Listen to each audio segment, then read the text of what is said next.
Okay, there we go. Hey everyone, this is Siren Frost, and today I'm doing a deck profile update of my Magus Oracle Think Tank Magus deck. Now, I found this deck's finally completed the way I wanted to for it, and yes, I'm doing it on my bed, so my brand new bed, so because the floor was kind of hurting my ankles a little bit and my legs, so yeah, it's just not a good thing. But I figured today would be a good day just to, give you guys a bit of an update. I haven't done a deck profile for a little while because I was too busy doing these fight videos. So I feel like I'm going to take a little breather from that until tomorrow, which is going to become fucked up, and just do a deck profile for you guys. And this is like something that I'm very excited about because I haven't played Magus in a while since I've been doing this Susanoo thingamajig with it. So yeah, that's kind of how it is. So without any further ado, let's get on with the deck profile. And of course, I found it very more appropriate if I use the Magus mat today, the goddess of all Maguses. So for my starting vanguard, of course, is Semilunar Magus. Now her skill is whenever she boosts a unit with Magus in its name, if the unit that declared, she allows you to declare a card, the top card of your deck, and if it happens to be the one card you declared, then you shove it in his soul and you draw 2 cards.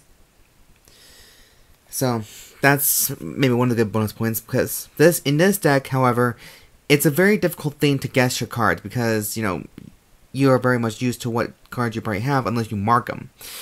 So, she's a very good guessing game, to see if you get the right answer or not, so it's like a game of chance. But, I figured she's the best starting vanguard for this, because, well, why the hell not? Because, 1, she's the best Oracle Think Tank Magus starter we have, and I like her ability.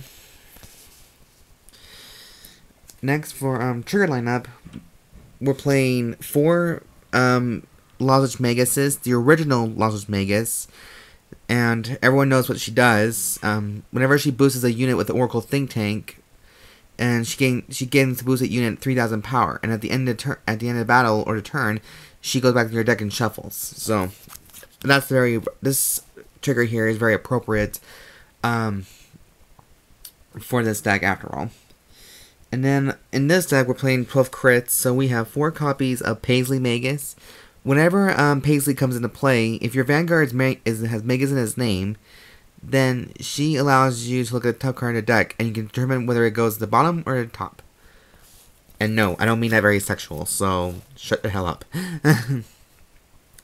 Next, we're playing 4 copies of Oracle Guardian Nike, because this is an Oracle deck. And 4 copies of Psychic Bird. Everyone loves this bird for a reason, because he lets you shove it in the soul and draw a free card. This is the exact same effect that I had a problem with the first time when I introduced the Grand Blue Night Rose or 7 Seas, because with Banshee, she does the exact same thing as Bird does. And I got those two really confused with the Power Bows, so yeah. Enough showing up for one day.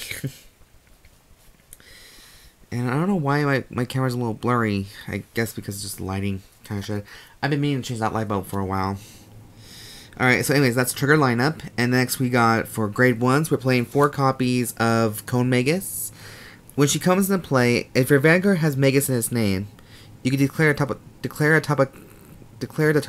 from the top of your deck. And if it happens to be the right card in the deck, you can countercharge 2 cards. So this lets you refuel your counterblasting. So, and since some of these cards are, counterblast somewhat heavy, I mean, not all of them, but some, I figured it might be a good reason just to use them. I think there's only like 2 or 3 cards in here that actually do a lot of counterblasting, even the strides, for that matter. And next, we're playing 4 copies of Octagon Magus. Octagon's ability is, again, declare the top card of your deck, and if it's the right one, then you can add 10,000 to unit shield. So when she's in the Guardian Circle, and her power can only come from the Guardian power. So, by herself, she's just a 5k, but if you declare a type of card, then, you get the 10,000 extra points. Next, I'm playing 2 copies of Circle Magus. She just lets you look at the top card of your deck and return it back to the top. So, this is one of the cards that will actually help you support in the guessing games, where you can change the future the way you want it to. At least that's to me, that's how I see it. And then, finally, I'm playing 4 copies of, yes, I can actually say that for the first time, 4 copies of Arbitrator ame-no-sagiri. I finally got my 4th G Perfect Guard yesterday during the trade, so I'm very happy about that. And now I can finally say I can play Oracle Think Tank's power the way that I wanted to now, and not be ashamed about having 2 of each triggers, or 2 of each Perfect Guards, and all that shindig. For grade 2s now, we're playing 4 copies of Rhombus Magus. Whenever Rhombus, her power, when she's in a rear guard circle, and whenever she attacks, if the unit I declare happens to be the top card of the deck, then add 5,000 power to his attack. So she'll be a 14k attacker if I guess the right card. And if not, she'll be stuck as a 9k attacker and she's fucked. So that's the downside to this deck, is the guessing game. You have to declare the right card, and if you don't get it, you're fucked. However, this kind of changes something when it comes to this next unit. I play 4 copies of Semilunar Magus, and she is one of the cards that are counterblast cost. However, she evolves a Vanguard or Rearguard Circle. Now, whenever she attacks, Rearguard or Vanguard in general, you have to declare one type of card from your top of your deck. And if it's the right card, you add that card to your hand. But however, if you don't, you countercharge a free card. So, she also helps you, even if you don't get the right answer, you still get the countercharge. So, that's not really much of a big, heavy thing. It's just, it helps you out a little bit on the long run. So, I think 4 is a pleasure. That's just one of the reasons why this deck was so incomplete, because I don't have the cards that I really needed. Finally, we're playing 3 copies of Briolette Magus. Now, she's one of the cards that will actually help you with your guessing game as well. All you have to do is Soul Blast, and you can return it to the top of your deck. That's all you gotta do. That's all you really have to do. And she's a 9k attacker, so you can use her as a 9k attacker, or just shove her back at the top of your deck, and just play a guessing game. So, and it costs 1 Soul Blast. So, you gotta be careful on how you use your Soul Blast, unless you're like Psychic Bird and you use them, shove them in the soul and draw free cards, and I think that's a good idea. Sorry. And yes, guys, on that grade 1 lineup, I'm sorry, but I don't play the Stride Enabler, even though that's maybe a good option.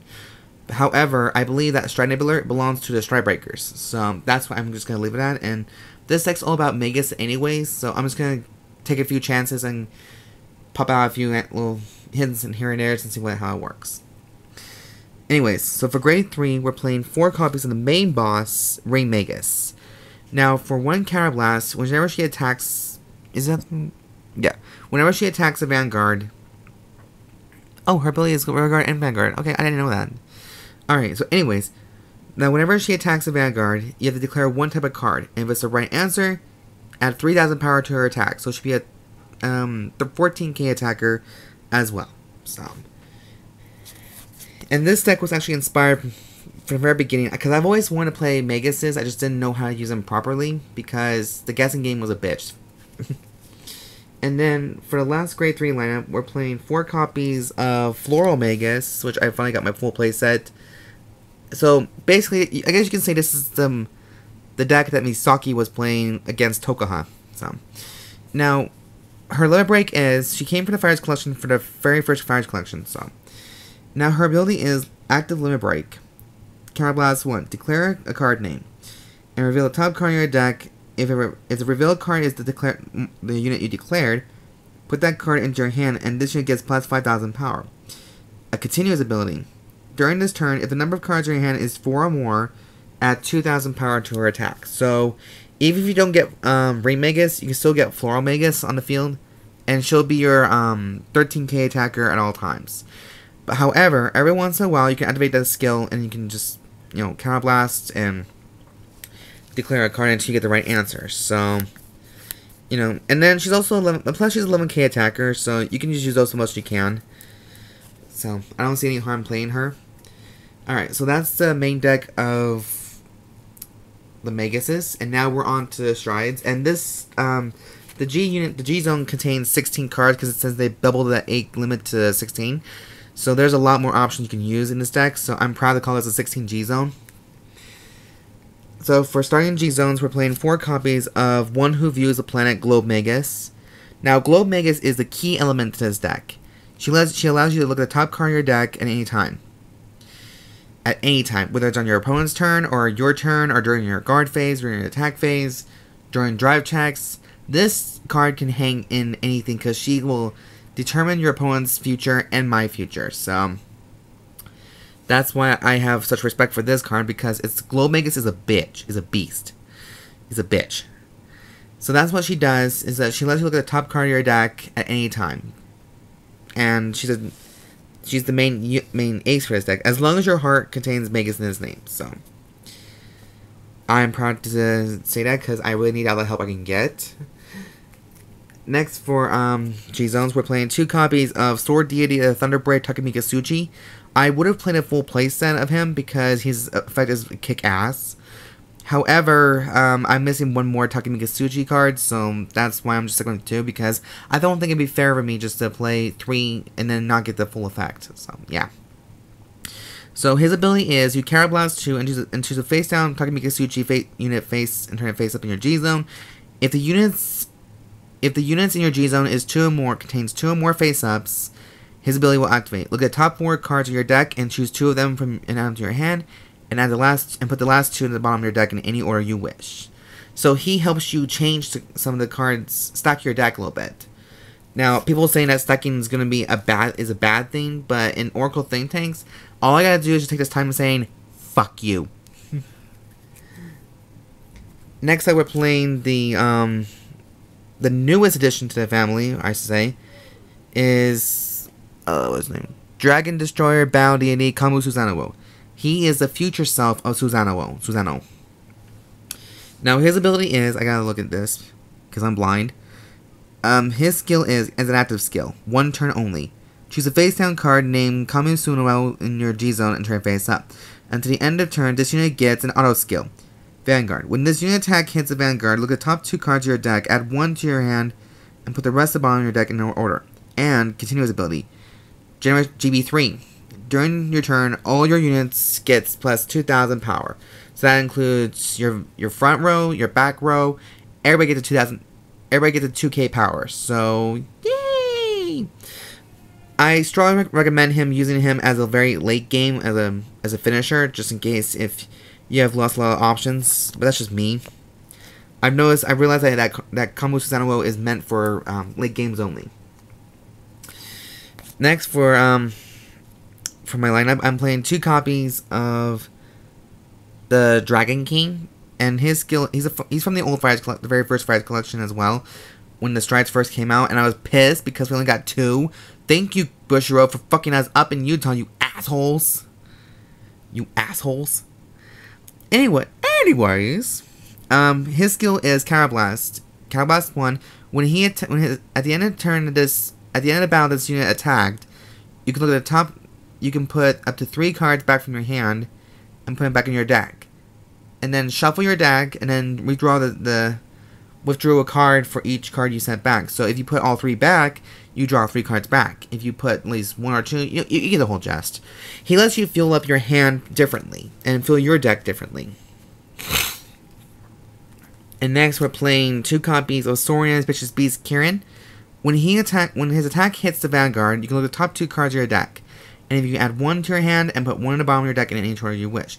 So this whole deck revolves around gain some cards in your hand, and hopefully to God, you better hope to pray to Lord Jesus that you get a trigger.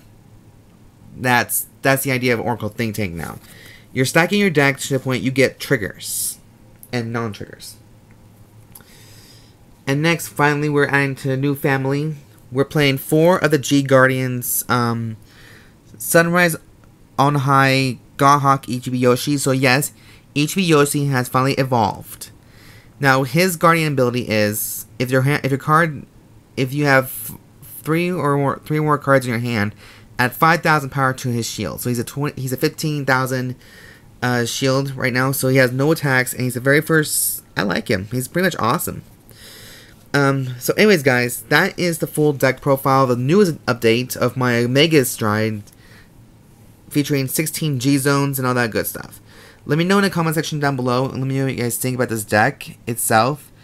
And yeah, there'll be more coming out pretty soon, and I'm excited. So I'm glad this deck's finally completed the way I wanted it to be completed, and yeah. Anyways, guys, this is Siren Frost. Thank you guys for watching. Thank you guys for your support. Don't forget to please subscribe, like this video, thumbs up for it, please do.